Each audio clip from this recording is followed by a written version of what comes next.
Ready to rock and roll? Hi, everyone. Hello. Welcome. Hi. Welcome, everyone. We're so excited to be here at the Start Out Equity Conference and have a star-studded panel today to chat about alternative funding strategies for the early stages. So I'm going to be your moderator. My name is Maria Pope. I work for Republic. We do equity crowdfunding.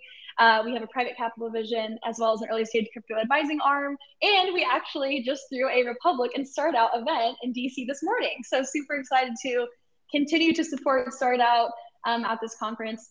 But we have some amazing panelists, so I'd love to turn it over to them. If we want to have Allison, Vicky, Elizabeth, and then Casey introduce yourselves in order, what you're up to in the space, your different funding method, and anything else you'd like to share with our audience. Allison, you want to start us off?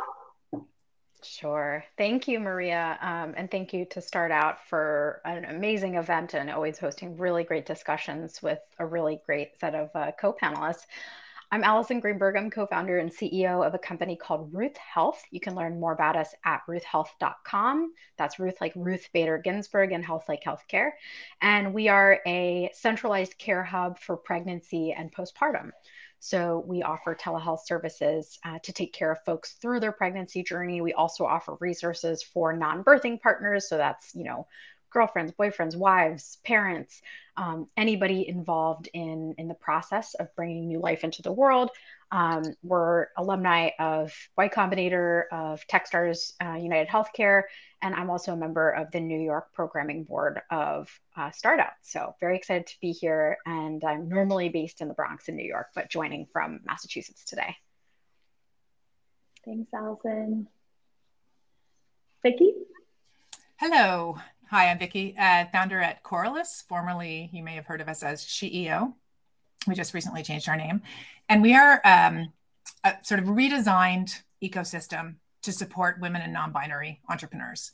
And I think, today we're talking a lot about funding and money as the focus, as fuel for entrepreneurs. But we take a bit of a different approach to this. We're looking at capital as well, but we look at all other forms of capital. So social capital, introductions, networks, advisors, and particularly we're funding with 0% interest loans women and non-binary entrepreneurs who are working on critical global priorities. And a lot of them are focused on systems level transformation. And those kinds of businesses need really different supports and patience in the capital and a lot of emotional support as they're going through it, because they hit all these barriers, which are incredibly painful along the way. And so we're there to sort of help remove that as a whole community-based approach instead of just here's a check. So happy to talk about that a little bit more. Thanks, Vicky. Elizabeth? Hi, everyone. It's great to be here today. I'm Elizabeth Eichhorn. I'm our Director of Sales at iFund Women. In iFund Women, we are the go-to funding marketplace for women-owned businesses, and we do this through crowdfunding, and we're a rewards-based crowdfunding platform. We offer grants. We offer the opportunity to be coached by our incredible coaching staff. And recently, we just launched a new product where you can actually be selling your services through iFund Women platform. So our marketplace is here to really help ensure that women-owned businesses get both the funding and help that they need to continue to move their business forward. Awesome. And Casey? Hi there, everybody. Yeah, I'm Casey Estrada, Director of Investments at Founders First.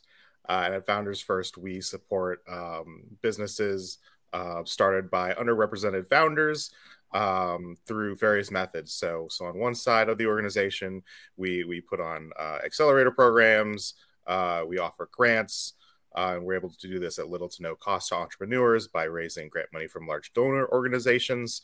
And then on my side of the business, also by providing direct access to capital via revenue-based financing and small business loans.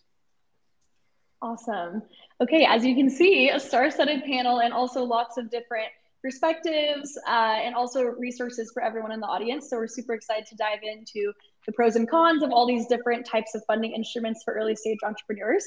But first, I know we might have a diversity of founder stage in the audience. So can you guys tell me a little bit about, if let's say I'm an early stage founder and I'm considering growing my business, what's the decision-making framework for understanding when I should raise capital at the early stage And also, how do I determine how much capital I should be raising? Yeah, absolutely. I'm happy to jump in, Maria. This is a very important topic to me because I'm at sort of the seed plus stage with my business. So the questions you asked are great ones because I had to ask them of myself and my co-founder as well, Audrey Wu. We started the company and bootstrapped it for about half a year. We also had a company before this one. So we owned two companies together. And our first company was a medical device company, traditionally very hard to get funding for devices and hardware. And we bootstrapped that until we got non-dilutive funding through grants. So when this panel got together to plan for today, I made a joke that, like, just go for non-dilutive for as long as possible.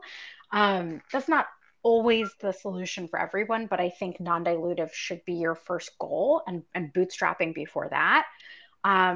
But everybody knows that you need fuel to make an engine run. So a lot of the time, outside capital is that fuel when the engine is starting to sputter and you need more sort of impetus for growth. So we wound up going the traditional VC route after having won some FDA funded grants for our last company. And with Ruth Health, it was really about finding a tool to kickstart that fundraise.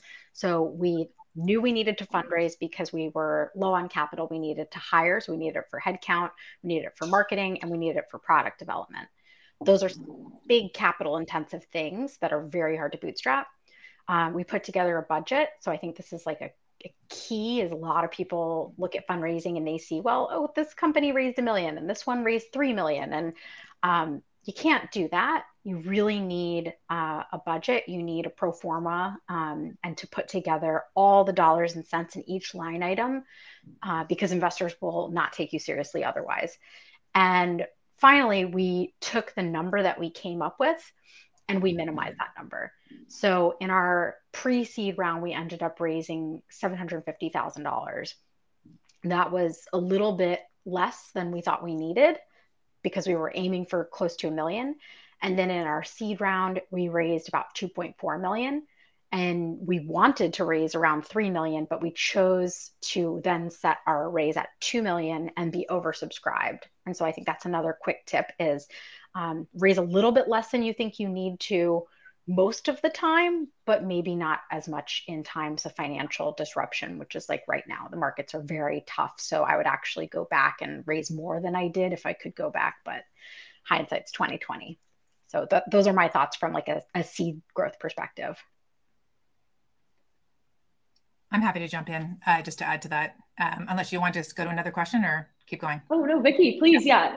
I mean, I'm first of all like super refreshed to see who's on this call because basically like 3 of the 4 of us are like, don't raise, or actually 4 of 4 basically don't raise, which is different than what you hear everywhere, right? Like there's such a strong narrative out there of like, you have to raise money to run a business, which let's just be clear, less than 1% of entrepreneurs and businesses out there need venture capital. But the narrative's so strong that literally like consulting companies come to me and say, how much should I raise? I'm like, you can't. You're a consulting company. Like you're not going to get a 10x return for investors. So I think there's like just some understanding of that piece that, especially in the markets we're in right now, which are really retrenching, especially for women and non-binary folk. Like it's a really, really, really tough time to raise. If it was like hard before at 2%, gosh knows what it's going to look like in a year from now with the state of the market. So it's just really tough. Like the best way is to go get customers. And so finding yourself and getting yourself into a community, like the stuff that iFund Women is doing is amazing too. It's like create that whole container, that whole crucible where it's got all the different elements that you need to be successful. That's the same thing that we're doing at Corliss, where we have customers, advisors, all of these different people together. And so I'm 100% like, don't raise unless it's like you have a very like focused, I'm trying to win a market unicorny kind of thing, which is literally 1 in like 100 million people. So that would be my point of view. Yeah. I was just gonna, I mean, honestly, thank you for saying that, Vicky. It's interesting. I was a 2-time founder and there wasn't really something like iFund Women when I was going through running my business. I think I had opportunities like SBDC to be able to help instruct me, and there is no shade. It is an amazing organization, but there was very limitation as to what I could be told. And so I took it upon myself. Luckily, I am married to a person who is really big into crowdfunding for himself. He's a big gamer. And that's actually what got me into the world of crowdfunding in the first place and what I Fund Women is all about. And I happened to be running a food business, and on the platform that I was on, food businesses don't do well. 3% of food businesses actually succeed through crowdfunding. However, I was the one who actually got it. So it was like a very low number. And the reason I got it is because I did the homework. So whatever you end up doing, so rewards-based crowdfunding, equity-based crowdfunding, but I will say, first and foremost, like, we are here to tell you, like, when you are going to raise, hold off as long as possible on going into any sort of, dilutive capital, because you want to ensure that what you are going to be producing is something that the market that you're trying to sell to actually wants. There are often times that things shift and change, or expenses, like Allison said, if hindsight's 2020. So please recognize that there are other opportunities for you, rather than just going, hey, how can I, go raise a seed round and really become part of the infamous celebrity entrepreneur that raises really quickly. I would love to bring this conversation full circle and just go back to talking about the foundation of the business. And before you go out and raise any type of money, Allison had a good point here early on about making sure you understand where that money's going. When you go out and you look for money, basically every single one of those dollars that you'll raise should already be spent, at least in your head, right? So understanding, the foundation of your business, this means, making sure that accounting and bookkeeping are in good shape, so that when you go out and people are taking a look at your books, they can see that, there's a legitimate business being run, and it's just going to make things a lot easier. Outside of that, start with the low-hanging fruit, and it's that obviously probably won't be VC, but what other types of capital are out there? Friends and family is a good one. What other type of resources are available to you? CDFI is always a good one for early stage businesses. Starting with those options are always a good way to at least get the ball rolling, and at least really start understanding what the fundraising process is like. Definitely. No, thank you all. That was some great wisdom. And Casey, I'm so glad you mentioned that. In my old role at Black Pearl Ventures, we did donation-based crowdfunding. And that was definitely one of the most powerful things I saw at that, early funding stage, was just getting that confidence, right? That, hey, someone else believes in my business so much so that they're going to put their money towards it. And as much as you can get those early, wins early on, I think that'll definitely, help propel you into further fundraising rounds. And it's just it's an iterative process, right? You pitch, you get feedback, and that will just help you continue to refine as you go through your funding journey. Well, today we're super, blessed to have such a spectrum of funding strategies in the room, and founder perspective as well. So if you guys could actually talk about, your specific funding method, revenue-based financing, loans, crowdfunding, and then as a founder, and just talk about, the pros and cons of the different types of early funding strategies. And also, what are things that founders can take advantage of with your particular funding method that maybe they wouldn't be as aware of? I feel like I'll go first and step in just based off of where we are. So we are, I Fund Women, it does rewards-based crowdfunding and grants.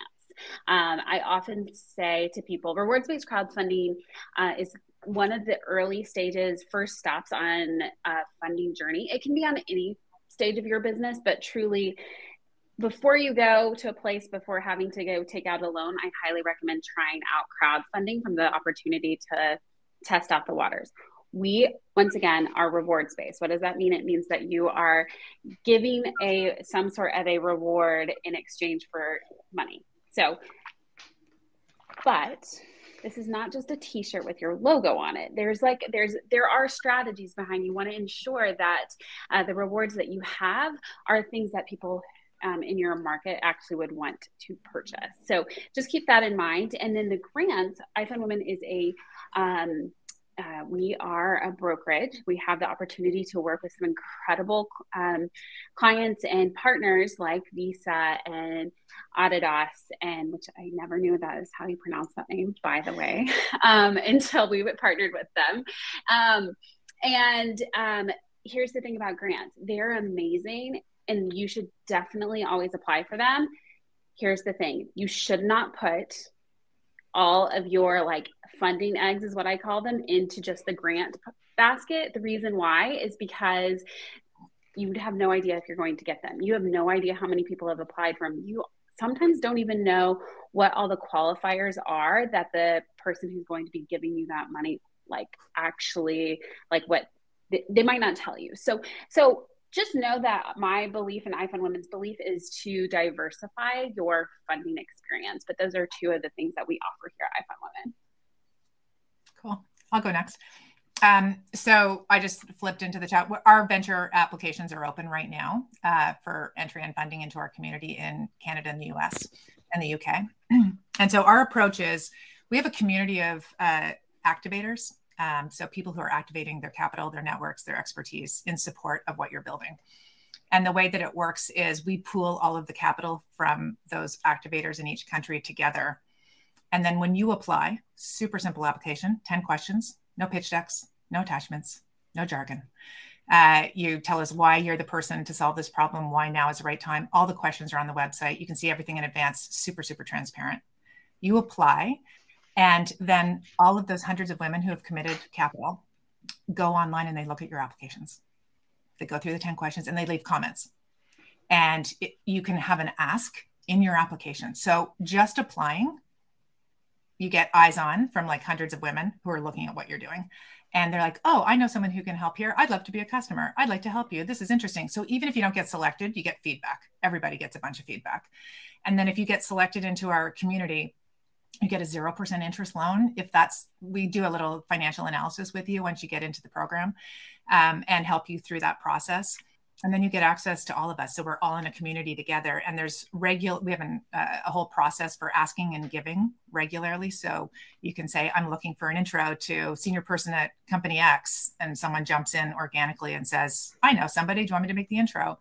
And we literally are all paying to help you build your business. How crazy is that? So it's because we love these kinds of businesses that are all out there tackling like major challenges we're facing. They're all like working on the UN Sustainable Development Goals. And so, one of the things that we've learned over time is every entrepreneur who's been selected, there's 120 that we funded across 5 different countries, say that the money is the least important thing that they got here. What they really are getting, first of all, you had said this a little bit earlier, Elizabeth, when like 150 women vote for you and tell you you're amazing and this is the coolest thing they've ever seen. Like, it's just like, oh, I'm like 10 feet tall now, right? Like you just have this whole like change in your vibe. And then to have a kind of team helping you build your business who really care about what you're doing and are there for emotional support and all the other things. It's a really different way of entrepreneuring than a traditional, like, here's a check and you better go get me a 10X. Go, you're on your own, sister.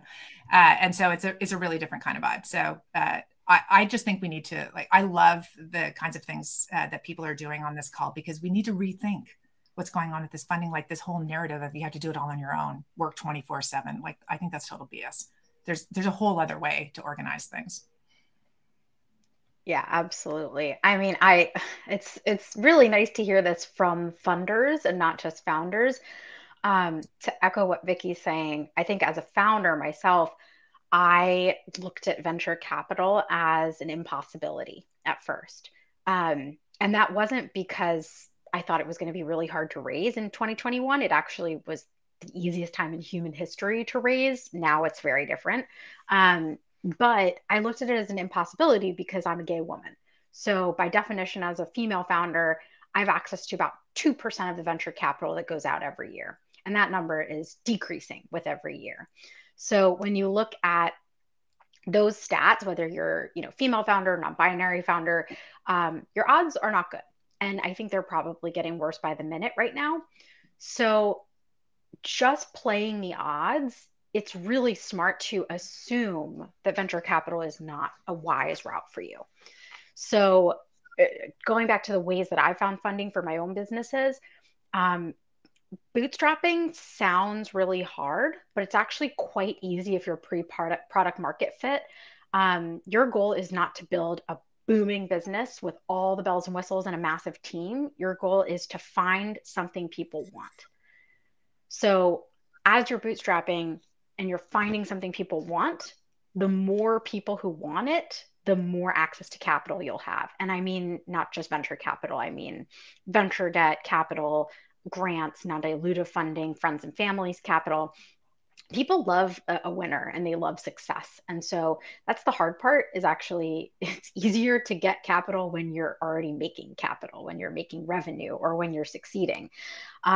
It also stinks because many of the folks here today, I'm sure, are underrepresented founders, whether you're members of the LGBTQ plus community, whether you're female founders or people of color, you're already at that disadvantage. So going back to what the other folks on this panel were saying about kind of creating a mix and playing your odds correctly, I am constantly applying to grants and non-dilutive funding, even though we've raised millions of dollars. And people are often like, why do you do that? That's such a waste of time. Well, we've won grants before. So we've proven that it does work. I'm also playing to my strengths. So if you or somebody on your team are a great writer, remember that grants are number one, a writing challenge. Grant applications are about presenting yourself in the best way possible with the best explanation possible. There's probably like a deck and a video and maybe some other stuff involved, but writing is key. So if you think you're a good writer, applying to grants is great.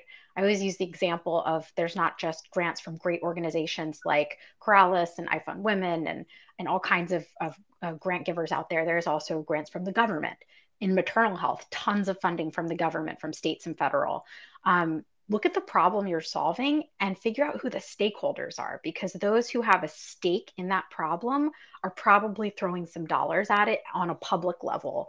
And then there's also organizations like NIH that have the SBIR grant. And we know companies in mental health, in women's health, in diagnostics that have won over $1 million from the NIH through the NSF, the National Science Foundation, and SBIR. If those things are not accessible to you, keep poking around and look at organizations that also care about your identity group, your nationality, your sexuality, what have you. And that actually was an intersection for us when we got funding from Angels. So I know Start Out and Angels share a lot of DNA, a lot of people, a lot of love. Angels is the biggest gay angels organization in the world. And I mean gay as in LGBTQ plus. Amazing organization, and one that has been pivotal to our success. So when we did end up going out for venture capital, I will say it was with like a hope and a dream. And it was also with the support of a lot of other founders and funders. So in all of this, you are not alone. Seek resources, find people who've won funding in any variety and talk to them about how they did it. Create rigor and a process. That's key. And then finally, remember that a mix is your best bet. It's just like investing in your own sort of personal life, your portfolio. You want a mix of investments, not just one. So we are actually about to go out for our first community-based crowdfunding with WeFunder, actually. But it's this is the first time we've ever considered it, and it's because traditional venture capital is not as accessible as it used to be. So that's a lot, but all to say there's many different solutions for different types of founders and entrepreneurs. Can I just add to that for a quick sec? So I hate applying for grants. By the way, I would like do anything to not have to fill out forms. I friggin' hate forms so much. And I don't speak the language of like government or a lot of these big agencies. However, I'd just like to add to this, which is we're applying for a big grant right now. Having said that, we're not doing it on our team. We know exactly what you just said, Allison. Someone who is actually a venture in our community who is unbelievable at getting grants. Like she gets everything she applies for. She just has the magic sauce and knows how to write in this way. So we reached out and said, no, you're totally busy. And would you help us? And she's like, I'd love to. That would be so amazing. And we're like, she's smiling while she's talking about filling out forms. How could anyone like this? But there are people who are amazing at it, and it's their gift and they want to do it. And so we are now working with her. It has been like the easiest, most amazing process. So a reminder to, like, again, when you see someone who's successful at this, it's usually because they're good at it and they love it and it energizes them. Even though you think, how could that ever be possible? Because you're the person it doesn't energize. Reminder to ask for help, because sometimes it's just amazing. And now she's like, oh, I didn't know this about what you were doing. This is so cool. And then that they become amplifiers of your work. So it takes a village sometimes. And don't be afraid to reach out to others to help. 100%. Absolutely. Casey, anything to add on that point? Yeah. Well, I'm last to go here on the, on the options side. So just talking a little bit about Founders First Capital Partners. But we're trying to solve the problem of debt, and specifically for underserved, underrepresented founders, or businesses that just aren't, able to get traditional bank debt. Just to take a step back. So 7 years ago, our founder, who was a 6-time entrepreneur, as an African-American woman trying to raise money for these ventures, was reflecting back on her journeys, was trying to find a way to give back. And she decided, by starting Founders First, we can create accelerator programs, offer business coaching and mentoring for businesses that are, doing as little as $50,000 a year. And let's get them on a track where they can scale to 7 figures, 8 figures. Fast forward to a couple of years ago, obviously, we've been able to help hundreds of businesses. But what we've realized along the way is direct access to capital is still a problem for these types of businesses. And so with that in mind, we went out and raised a fund to be able to offer these small business loans, and we do that through revenue-based financing. This is non-dilutive, or at least our version is non-dilutive. There are revenue-based finance, lenders out there that will have some type of equity component, maybe a warrant or something like that. So, always read your term sheets. But for us, it's really just a small business loan.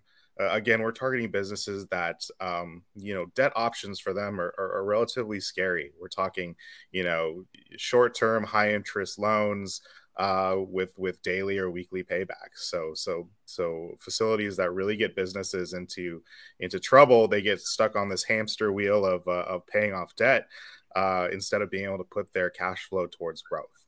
So these businesses, because they are asset light or non-asset, they're unable to get the type of bank debt that larger businesses can. So we're trying to fill that need. And like I said, revenue-based financing is the vehicle we chose to be able to do that. And it's revenue-based in 2 ways. One, the amount we can provide is based off of the current revenue levels of the business. So as a business grows, we can kind of grow along with the business. And then 2, the monthly payback is instead of a fixed dollar amount like a mortgage or a car loan, it's a fixed single-digit percentage of last month's customer sales, or the money that hits your bank account from your customers, right? So this ebbs and flows with the business. So on those larger months, the payment scales up. On the leaner month, obviously the payment scales down there too. So obviously the idea being, we can be a minimal burden on your cash flow, while also becoming a long-term capital partner for the business. I love it. Thank you so much for sharing so many amazing resources and wisdom. And one thing I would call out too, and feel free to speak to this if there's something specific you wanted to share, but a lot of these, alternative funding organizations also have, there's the capital, of course, that they provide, but then there's also, Vicki, I'm so glad you mentioned earlier, social capital, right? There's mentor networks, there's partnership networks, portfolio perks. I know at Republic, that's something we're really passionate about is post-investment. We have our venture partner network of VCs that you can get introduced to, and other third-party providers like Carta, HR services, things like that. And so that's something to definitely tap into as you're, evaluating these different funding organizations, is not just your capital needs, but also, what are some other needs of your business that could be leveraged through these organizations. We are going to do some time for Q&A at the end. So if you have any burning questions, please feel free to drop them in the chat. And if you want me to call it out on stage, maybe just put that in the chat as well. But I wanted to ask you guys, about relationship building and social capital. And, in the VC world, the saying is always like, the time to build relationships is not when you need money. It's like 2 years before that, or significantly before you're actually raising money. So could you talk to us about how early stage founders can start to build relationships in the alternative funding space? And what does that look like on a tactical level? Does it mean reaching out? Does it mean going to events that you're hosting? How can founders start to build relationships with your organizations? I'll jump. So this is a huge one for me. We have the core activity in our community, which I think is really critical, which is, we call it Ask Give. And it's really like, what do you need? Ask for it. And if you have something to give, what is that to offer? And this is a way of actually building relationships in the community, right? That like reaching out to do something tangible together, and then feedback loop. Oh my God, thank you so much for the introduction. It was amazing. Here's what happened. 2 months later, oh my God, that relationship has now grown. Thank you so much for the impact that you had on me. When you start to like share, the giving part and the receiving part is really important. What I see a lot of people make this mistake of doing is that they take, right? And then they don't feedback, right? Like I have lots of people who reach out to me, can I have an intro to blah, blah, blah? And I'm like, sure. Because I'm very, very generous with I have like, I don't know, 29,000 connections or some crazy thing on LinkedIn. They all owe me a favor. I'm like, okay, I can't use all those favors. So ask me and I'll make an introduction. And I'm offering that here too. But like the number of people that actually go, thanks so much for that. Here's what happened, is like a tiny little drip of less than 1%, I have to say. And the relationship building is like every single time you feedback to people, like what happened and thank you very much, you're making yourself top of mind with that person again, who then will be like, oh, and things are growing for you. Okay, like, can I make another intro? Or I met someone yesterday, would they be useful? And it's like when we get into these relationships and we keep the flow of information and gratefulness going, it just creates this like whole ripple effect out, which leads to a lot of abundance. And you start to feel like I have all the resources I need all the time. And most of us are like in this scarcity thing, thinking we have to do it by ourselves. For me, like relationships are the unlocking factor to success, hugely. And you have to practice it. You have to practice being grateful and sharing back. You have to practice asking. And most importantly, you have to practice giving to others. You building your business, understanding that uplifting others uplifts you, and we're all connected, is a huge thing. If you're just like all about yourself and like, I got to do my thing, and you're not giving to others, you have to be what you want others to give to you. So that would be my like quick 3 minutes on that. Yeah, I've seen that phenomenon absolutely play out with my business, with my own contacts, with mentorship. I think as a founder, you have an obligation once you get past like pre-seed stage to mentor other founders. So I've done that through different accelerator communities like Grid 110, through my own personal network. It's just so critical to communities of, women and non-binary folks, people of color, gay folks. Like we have to build that ladder so that, none of us succeeded in a vacuum. To Vicky's point, it's all about giving first, and never expecting others to give. But that applies as well to funders. So like the old phrase I found to be so true is, when you talk to an investor of any kind, whether that's a grant giver, a VC, what have you, an angel, ask for advice, not money. And sometimes what you get is money. But also sometimes you have to be very direct. I think asking for advice is one way about that. And then the other way is to say, I'm raising $1 million. We're hoping that you had 5,000 to give. Is that a reasonable expectation? Are you willing to jump in? Do you believe in our mission? So that is a learned skill. I don't think anyone comes out the womb feeling comfortable asking for money. It is one of the most uncomfortable things you will do in your life. So whether you're asking a grant giver or a traditional funder for money, get comfy with it. Ask your friends and family for money. Even if you're just practicing, ask your dog for money. Like really get comfortable with saying, not only do I need capital, but I specifically am seeking $5,000 from you. I'm seeking $50,000 from you. Get comfortable asking somebody for $100,000. It is a crazy, crazy thing. You will never like cease to feel a little bit weird about it, but I'm now much more comfortable with it. The other piece I wanted to say is there are riches in niches, or niches, however you want to pronounce that word. Find your niche, find your niche. Finding small communities that care and giving to them oftentimes results in receiving in tenfold. So one of my favorite types of niche communities is an accelerator. I totally encourage you to find an accelerator in your space and join that community, or join a community like Corrales or iFund Women. But we would not be where we are today without community. So that's been critical. Community is huge. Outside of just working with Founders First, I'm also on an advisory board and one of the founders of a software startup. Been with them since MVP stage, and they're we're closing out a VC round, which is amazing. But one of the biggest things that we've found throughout this journey is reaching out to community, putting yourself out there, finding different networks of like-minded founders, or even geographically located founders. Just being immersed in that culture, in those communities, will yield these types of relationships. And then jumping back and putting on my lending hat. That's where I go to find businesses that are good candidates for our funding as well too. So, this doesn't just have to be in person. This can be online. But the other thing I always stress too is, do your homework and figure out, not just who these people are saying they are to you, but who are they really? Because while there are also great options out there, there are also not so great options that may find you as well. So always, make sure you're doing the work behind those connections. Yeah. I mean, the one thing I will add is this, actually, one of the things I coach on, one of the things that I've said that iFund Women does is business coaching. So I do sales strategy, and within sales strategy, we often talk about the importance of community, or how to build your network.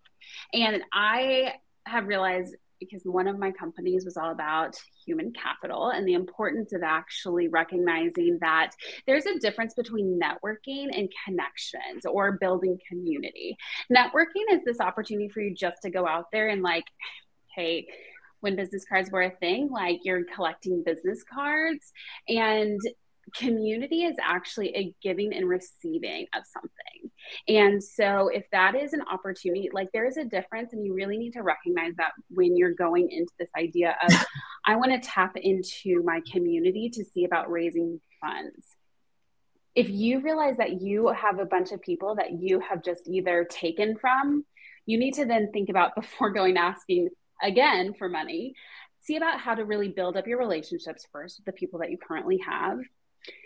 You also want to ensure that if you are doing something like crowdfunding, don't just reach out to people who you haven't talked to in a long time and just expect that they're going to give you money immediately. So I get texts at least on a weekly basis from people who are like, hey, I haven't talked to you in 10 years. I'm running a crowdfunding campaign. You want to give it to me? And I'm like, no, actually, I don't. Doesn't mean that I don't appreciate you, but I haven't talked to you or spent time with you to know what it is that you're building. And so we need to recognize, we know, we're all on this stage because we've been in your shoes. We understand the pressure that you feel of I need money, I need money, I need money. I get it. And there is an art that we have to recognize before you just go and ask. We need to be building up those relationships. You need to be honing your writing skill if grants are a thing, or tapping into your community. And then the last thing I really want to say is, I tell people often, I loved, Allison, your point of asking for money is not something that we are just given the gift of knowing how to do right out of the womb. We're not. I tell my clients that if you are a person who believes in what it is that you've created, then why not give other people the opportunity to believe in them too? And if you can remember that, then you can continue, and that helps inspire you to keep on asking other people for help. Oh, Elizabeth, that was beautifully said. That's definitely the power of crowdfunding for sure. So thank you for sharing that. Some of the themes shared were community. So that can look like accelerators, of course. There are lots of other founder communities out there. You know, whether that's local or online, definitely encourage everyone to be plugged into a founder community so you can talk with other founders that are ahead of you in the journey, that are behind you, and yeah, keep paying it forward. And then this part about strategy, right? You know, there is a whole pre-work that you do before you even start your fundraise on the relationship side, but also on the communications, you know, your pitch deck, your grants, making sure that you have other collateral to share with the world so that when you're out and about networking, you know, you have those things available and you don't have to wait to share them with others. And then we're all learning, right? Everybody on this panel as well is still learning how to support founders the best and in our own journeys. And so, you know, give yourself grace, of course. It's a journey, not the destination. But wanted to have our panelists give one last word of wisdom or encouragement to the crowd before we wrap up. Casey, if you want to start with you. Yeah, I think, you know, just based off what we've all learned today, there are options out there, right? And I think, you know, a good way to start to figure out what works best is just be realistic about, you know, what it is you're trying to do with the business. You know, certain types of funding, you know, work well for certain types of businesses, and some are mismatched. So, you know, really understanding the scalability of your business. Having that foundation down will put you in a good position to be able to go out there and find the right fits for you. Thanks.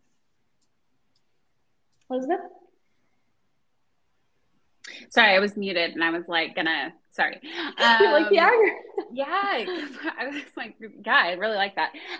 My last piece of it, I like to say, don't be afraid to try something that is maybe something you haven't considered before. So when it comes to funding, be willing to try it. Thank you.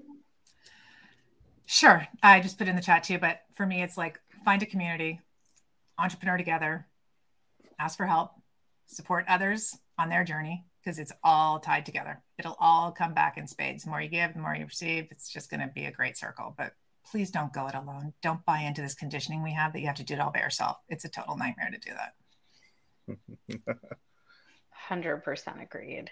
Yeah. And if I could just close out with a recommendation, I didn't realize this when I first started my journey as an entrepreneur, but fundraising and pretty much everything as you build a business is about negotiation. So totally agree with what the other three have said. And my only new addition would be learn how to negotiate well. And I actually learned how to negotiate partially by observing leaders around me and also partially from a book called Getting More by Stuart Diamond. Please read this book. If you read one book this year, read Getting More. I'm going to put it in the chat by Stuart Diamond. He was a professor or is or was a professor at Wharton, at UPenn. He's an incredible negotiator, and he basically uses human stories of his students and friends and family and colleagues to show you how great negotiation gets done. Every financial decision you make is a negotiation, and the better you get at it, the more you get out of it. And I think this is also a really, really great way to practice giving. Even giving can be a negotiation, not like a quid pro quo, but just truly making sure that you're optimizing the situation and giving effectively. So happy negotiating to all of you. And please feel free to add me on LinkedIn, reach out anytime if I can be of help. Yes. Yeah. In closing, just wanted to say this is the beginning of the conversation, not the end. You know, everyone on this panel and the Start Out team, we're all here to help and be a resource. So please, you know, find us on LinkedIn, follow up if you have questions. Thank you so much, Start Out, for having us. Hopefully this was an informative panel and helped you feel more confident in the different alternative fundraising strategies available to you as an early stage founder. We hope to chat with you soon and have a great rest of the conference, everyone. Maria, did you see the comment? Someone's trying to ask if you can save the chat. Can you do that? Can you save the chat? Oh, that is a great question. Martina, you are the logistics queen. I'm not sure if we can do that, but I think you would know. It looks like Martina said there's a replay. Martina? That sounds ideal. Oh, replay. Oh, perfect. I don't know if it shows the chat usually. Yeah. Okay. Fantastic. Okay. Bye, everyone. Thanks, everyone. Bye. Bye. Thanks Have a good so day. much. Bye-bye. Bye.